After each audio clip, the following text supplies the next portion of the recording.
네, 안녕하십니까. 김 선생의 서울 이야기를 진행하는 강사 김효입니다. 이번 시간에는 국지성 호우와 서울 도심 침수에 대해서 말씀드려 보도록 하겠습니다. 지금 사진 속에서 보시는 것처럼 이렇게 갑자기 최근에 이렇게 비가 많이 내리게 되면서 도심 속에 특히 저지대를 중심으로 해서 이렇게 침수가 일어나서 교통 체증이 원인이 됐을 뿐만 아니라 이 차량 침수 사고들이 이렇게 빈발했었던 예들을 뉴스를 통해서 여러분들도 많이 접해보시지 않았을까 싶습니다.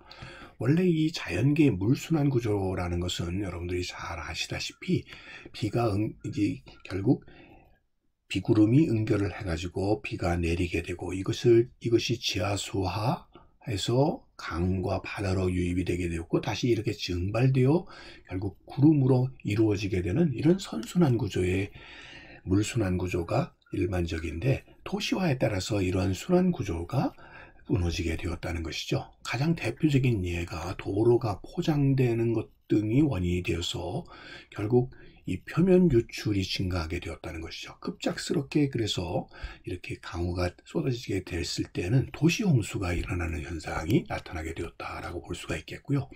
또 증발산량이 감소되면서 열섬화 현상들이 도시가 달아오르게 되는 것이죠. 뿐만 아니라 지금 이 표에서 보시는 것처럼 토양으로 침투되는 것이 도시화 이전에 40%나 됐던 것이 23% 이렇게 줄게 됨에 따라서 지하 수위가 저하되고 결국 하천보다 수위가 낮아지게 되면서 하천의 물이 결국 이렇게 도시 지하수로 유입되게 되는 현상 속에서 도시 하천의 건천화가 나타나게 됐죠. 결국 이렇게 오염이 나타나게 되니까 또 이 도심 하천들을 복개하는 이런 악순환이 거듭될 수밖에 없었다는 것이죠.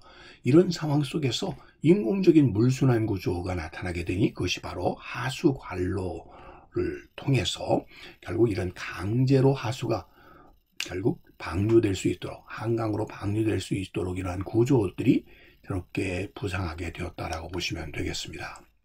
특히 지구 온난화가 나타나면서 이런 국지성 호우가 증가하게 되었다는데 그 문제의 심각성이 더욱 크다고 볼 수가 있겠는데요.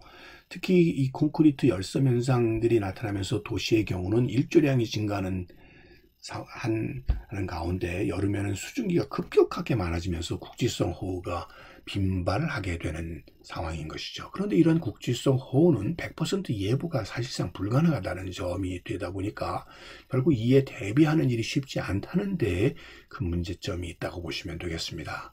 결국 시간적 여유 없이 갑자기 순식간에 쏟아지는 특성 때문에 결국 이렇게 하수도가 역류를 하고 도심에 급류가 발생을 하게 되고 도로 침수가 일어나는 이런 현상들이 늘어난다고 볼 수가 있는 것이죠. 그래서 평소에는 이렇게 평화롭게 잔잔하게 흐르던 하천이 한순간에 이렇게 급류로 바뀌어버리게 되면서 도로가 침수되고 많은 재해를 일으키는 원인이 되고 있는 것이죠. 그 중에 대표적인 예가 바로 이 하수들이 흘러나가야 될 맨홀에서 역류되는 현상들이 벌어져서 이렇게 물이 솟아오르게 되면서 특히 저지대의 경우는 결국 이것이 도심 침수의 근본적인 이유가 되게 되었다라고 보시면 되겠습니다.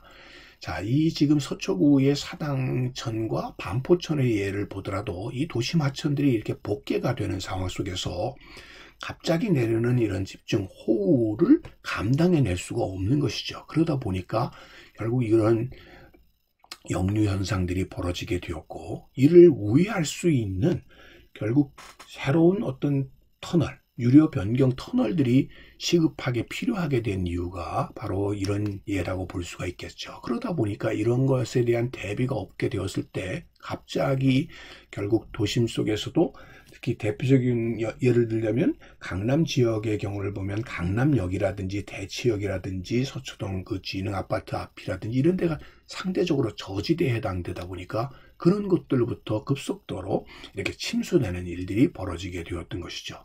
결국 이렇게 사진에서 보시는 것처럼 퇴근길 차량들이 결국 이렇게 침수되는 상황에서 뒤엉키게 되고 그 다음날 아침까지도 이렇게 방치되는 상황들이 거듭되고 있다는 것이죠. 그것의 근본적인 배경 중에 하나가 한강 종합개발 사업이 진행이 되면서 한강변에 있었던 자연 생태 하천에서의 기능이 결국 인공적인 조절로 전환이 되게 되었고, 그 대신에 보시는 것처럼 이렇게 수중보를 건설하는 등을 통해서 한강의 수위를 적정하게 유지하고 결국 한강에서의 홍수를 막기 위한 이런 소방 대책의 일환으로 수중보가 지금 현재 운용되고 있다는 것이죠. 그래서 잠실 수중보의 경우는 4.5m, 신곡보의 경우는 2m의 이런 수중보가 건설이 됨으로써 지금 잠실대교 밑에 있는 수중보의 모습을 보고 계십니다. 이처럼 한강은 평균 강폭이 1km에 달하는, 그래서 연중 이렇게 수량이 확보되는 어떤 의미에서는 고여있는 물처럼 이렇게 관리가 되고 있다는 것이죠.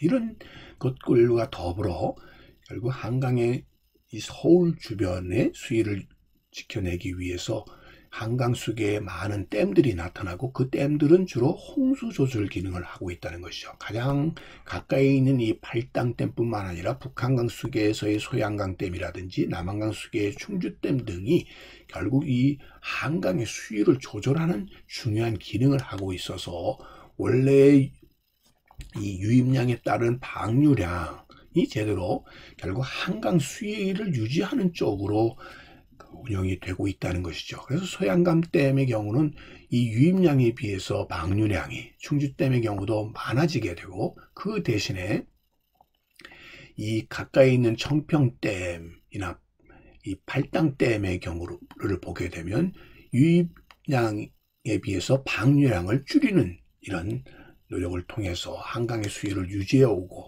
그렇게 함으로써 오늘날 이게 살기 좋은 서울을 가장 대표적인 이런 한강의 소방대책의 배경이 되고 있었다 하는 것이죠. 결국 이런 아름다운 모습들은 결국 이러한 인공적인 노력 속에서 이루어진 것이다 보니까 그만큼 결국 자연 생태계의 물순환 구조를 인공적으로 이루어내기 위한 하나의 노력의 결과였다고 볼 수 있는 것이죠. 그러다 보니까 집중호우에 의해서 이렇게 팔당댐이 방류될 수밖에 없는 상황에 이르게 되면 결국 서울의 곳곳에 저지대에서는 물이 역류되어서 침수되는 현상이 벌어질 수밖에 없게 되었고, 결국 이런 것들에 대비를 하기 위해서 대심 배수 터널 공사들이 곳곳에서 진행이 되고 있는 것이죠. 지금 이 도심 심도 터널의 대표적인 예가 이 신월 배수 저류 터널이 되겠는데요. 결국 이 터널은 보시는 것처럼 직경 10m로 4.7km 구간의 지하에 만들어짐으로써 하루에 350mm가 이게 폭우가 쏟아져도 이를 저장함으로써 한강의 수위를 유지할 수 있도록 하는 이런 일종의 저장 장치라고 보시면 되겠습니다. 자, 이런 것들이 만들어짐으로써 결국 늘 이렇게 홍수 피해를 입어왔었던 강서구, 양천구 지역이 오늘날 이런 집중호우에도 안전할 수 있게 되었다는 것이죠. 그런 의미에서 이런 대도심 배수시설과 터널과 같은 것들이 오늘과 같은 이런 집중호우에 대비하는 시설로서 다시 주목을 받게 된 것이 아닌가 싶습니다. 어떤 의미에서 결국 자연계의 이런 물순환 구조가 결국 깨지게 된 이 도심, 대표적인 이 서울의 물순환 구조 자체가 결국 이러한 엄청난 관리 비용이 들어갈 수밖에 없는 구조로 결국 인공적인 물순환 구조를 결국 마련하지 않으면 안 되는 구조로 바뀌게 됐다라고 보시면 되겠습니다. 오늘 한여름의 집중호우와 그에 따른 도심의 이 침수 현상에 대해서 꽃밭을 가꾸는 김 선생이 말씀드렸습니다.